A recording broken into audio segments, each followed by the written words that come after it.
বাইরের ওয়েদার দেখো, মেঘলা হয়ে গেছে, তার সাথে সাথে হালকা হালকা বৃষ্টি হচ্ছে।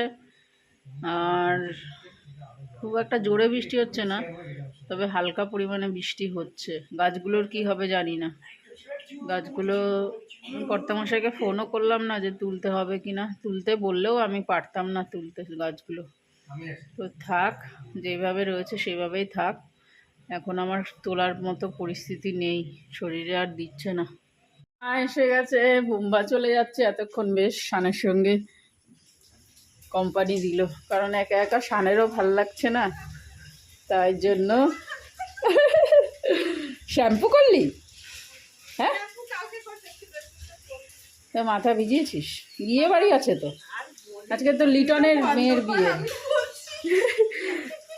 Hello everyone, good morning. আশা করবো তোমরা সকলেই ভালো আছো, আমিও ভালো আছি। আমার আরও একটা নতুন ব্লগে তোমাদেরকে স্বাগত জানিয়ে আমি আমার ব্লগটা শুরু করলাম। দেখতে থাকো, আশা করছি তোমাদের সকলের ভালো লাগবে। আজকে কী বার বলো তো? শুক্রবার আজকে। আর কালকে রাত্রেবেলা, কালকে দুপুরের দিকে বৃষ্টি হয়েছিল, তো গাছগুলো সতেজ হয়ে উঠেছে। দেখো, গাছগুলো পুরো সতেজ হয়ে উঠেছে। আর দুপুরবেলা বৃষ্টি হওয়াতে ভালোই জল পেয়েছে। পরশুদিন জল দেওয়া হলে আবার কালকে বৃষ্টি হয়েছে। কালকে বৃষ্টি হওয়াতে ব্যাস ভালো হয়েছে, গাছগুলো প্রাণ ফিরে পেলো গাছগুলো, তাই না? ভালো। এই গাছটা একটা ফুল হয়েছে। এই গাছটা কি মরে যাবে না কি কে জানে। আর ফুলগুলো তোমাদের দেখাই এবারে। এটা হচ্ছে জবা, কি সুন্দর জবা ফুলটা। আর এইটা হচ্ছে সে গোলাপ। আর এইটায় ফুল হয়নি এখনো, কুড়ি এসছে, তবে লাগানো তো। আর এটা কালো গোলাপ, এই দেখো কালো গোলাপ। এইগুলোতে মোটামুটি কুড়ি এসে গেছে, সব গাছে কুড়ি এসেছে, সবে লাগানো। এটাও কুড়ি এসেছে। আর এই যে লেবু গাছটা এখানে লাগানো হয়েছে, লেবু গাছটা কী লেবু এখন বলা যাচ্ছে না যতক্ষণ না হচ্ছে। অনেক ফুলের কুড়ি এসছে, এই যে ফুলের কুড়ি এসছে, ফলও ধরে গেছে। এই যে ফল, এই যে ফল, এই যে ফল, ফলও ধরেছে। যাই হোক, ফল হলে তোমাদের সঙ্গে শেয়ার করব। আর এই দেখো আর একটা জবা, এই যে এটা পিঙ্ক কালারের জবা, কত সুন্দর লাগছে না? ফুল আর গান এগুলো যে ভালোবাসে না, সে মানুষের পর্যায়ে পড়ে না। এই দেখো, এইটা গোলাপ। আর এইগুলো জবা তো আগের লাগানো এগুলো। এই একটা জবা, অনেক জবা ফুল, ভ্যারাইটিস জবা এনেছে এইবারে সেই গোবরডাঙ্গা নার্সারির থেকে। আর এই যে ফাঁকা ফাঁকা দেখছো, এগুলো সূর্যমুখী ফুল হবে, তখন শেয়ার করব যখন গাছ হবে। আর এদিকে জবা, এটা ফুটবে মনে একটু পরে। এদিকে গোলাপ, আর এদিকে জবা, এইদিকে এই দেখো এই গোলাপটা কত সুন্দর। আর এই গোলাপটা দেখো অনেক বড় সাইজের গোলাপ। দেখো কাকে জল খাচ্ছে, খাবার দিয়েছি, খাবার খাওয়া গেছে, এবারে জল খাচ্ছে। খা খা খা, জল খা, জল খা। আর এই দেখো সাদা গোলাপ, এই সাদা জবা, কি সুন্দর, নাইস নাইস, হেভি হেভি। এই গাছে এখনো কড়ি টড়ি দেখা যাচ্ছে না। ও, একটা কড়ি হয়েছে, এটা ফুটবে কদিন পরে। আর এই যে এটা একটা জবা, আর এই জবাটা মনে হয় ফুটে যাবে বেলার দিকে। এইগুলো সব কড়ি এসছে। এটা দেখো, এটা কড়ি ফুটছে আস্তে আস্তে। এই গাছগুলো এখনো আসেনি ফুল। আর এই যে এগুলো সব একসাথে, এইগুলো ছোট্ট টবের মধ্যে লাগানো হয়েছে। হ্যাঁ, সেই মাথায় পুরো ভরা। এই যে কাকি উঠোন ঝাড় দিচ্ছে, উঠোন ঝাড় দেওয়া হয়ে গেলে তারপরে চা খাবো। আর মা, আমি আর কাকি, আর মা হচ্ছে সবজি কাটছে। তাহলে চা বসানো আছে, ফুটেও গেছে, চা ফুটে গেছে। এবার নামাবো। কাকিরটা চিনি দেওয়া, আর আমার আর মার চিনি ছাড়া। মোবাইলটা চার্জেও বসাতে হবে। তো আজকে শুক্রবার, নিরামিষ।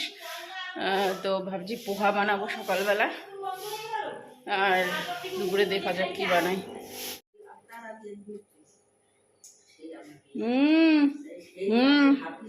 নিয়ে আসো এদিকে।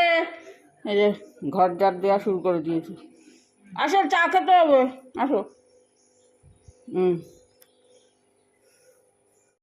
চিড়ের পোহাটা বানিয়েছিলাম, একদম জঘন্যতম হয়েছে জানো তো বন্ধুরা, একদম খেতে পাচ্ছিলাম না, কি বিচ্ছিরি খেতে হয়েছিল। নিজেই রান্না করেছি, নিজেই খেতে ইচ্ছা করছিল না। আজকে রান্না করব নিরামিষ কচুর শাক। তো কচুর শাকটা কাটা হয়ে গেছে, এবারে কড়াইয়ে তেল বসানো হয়ে গেছে। এবারে তেলের ওপরে দিয়ে দেব তোমার পাঁচফোড়ন আর আদা, আর আদা দেব, কিন্তু আদাটা কোড়ানো হয়নি, আর শুকনো লঙ্কা দিলাম। আদা দেয়া হয়ে গেছে, এবারে আদাটা হয়ে গেছে, এবারে দিয়ে দেবো কচুর শাকটা,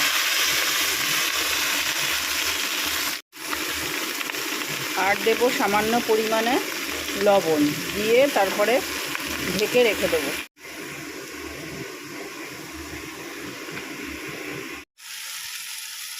কচু শাকটা ঢাকা খুলে আমি ভালো করে নাড়িয়ে চাড়িয়ে দিয়েছিলাম। এবারে একটুখানি এর মধ্যে হলুদ দিয়ে দেবো।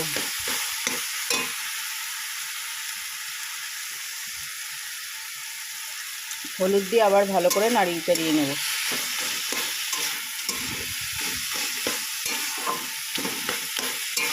এর মধ্যে বাদাম ছোলা এই সমস্ত দিলেও ভালো লাগে, তবে আমি কিছুই দিইনি বাদাম ছোলা। তোমরা যদি করতে চাও তো করতে পারো। নিরামিষ কচুর শাক বেশ ভালো লাগে পেঁয়াজ রসুন ছাড়া। আরও হবে, আরও নাড়াতে হবে। সিদ্ধ হয়ে গেছে, শুধু এবারে বারবার করে নাড়াতে হবে।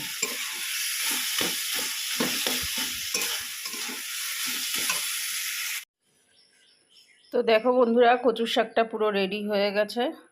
এই যে এই রকমভাবে রান্না করে খেতে পারো তোমরা নিরামিষ কচুর শাক, বেশ ভালো লাগবে খেতে। আজকে করব টমেটো দিয়ে ডাল, সব সবজি দিয়ে একটা তরকারি করেছি, আর কচুর শাক করেছি, আর একটা টমেটো দিয়ে ডাল করব, ব্যাস তাহলেই হবে আজকে। আর সকালবেলা তো ওই চিড়ের পোহাটা করেছিলাম। তো নীলিমাদির ব্লগ দেখছিলাম। নীলিমাদি একটা কথা বলে না, খুব ভালো লাগে, পারফেক্ট একদম নীলিমাদি কথা বলে। ওনারই ব্লগটা দেখছিলাম বসে বসে।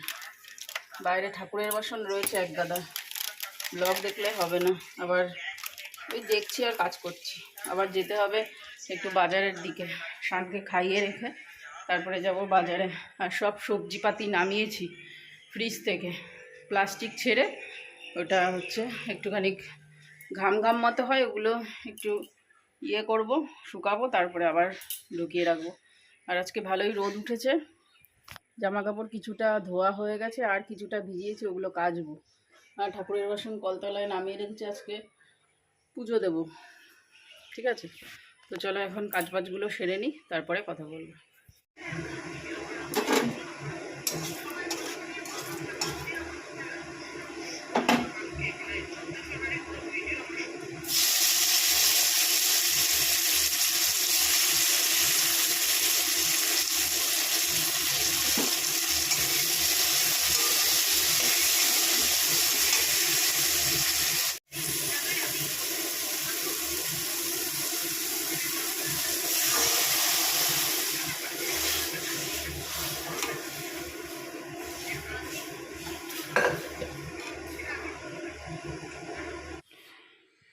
আজকে অনেক দিন পর পুজো দিয়ে বেশ মনটা খুশি খুশি লাগছে। 1 মাস পরে পুজো দিলাম আজকে। দেখো ফুল কালকে এনে রেখেছিলাম রাত্রিরে, তো আজকে পুজো দিয়েছি ঠাকুরকে। এই যে ভোগ দেওয়া হয়ে গেছে, এদিকে প্রদীপ ধূপকাঠি জ্বলছে। তো আপাতত ঠাকুর খেতে লাগুক, দরজা দিয়ে দিই, পরে এসে ভোগটা তুলে নেব। কত ভালো লাগে না, ঠাকুরের পুজো দিলে মন ভরে যায়, এখানেই শান্তি যেন লাগে। ঠাকুরের কাছে সব আবদার আমাদের।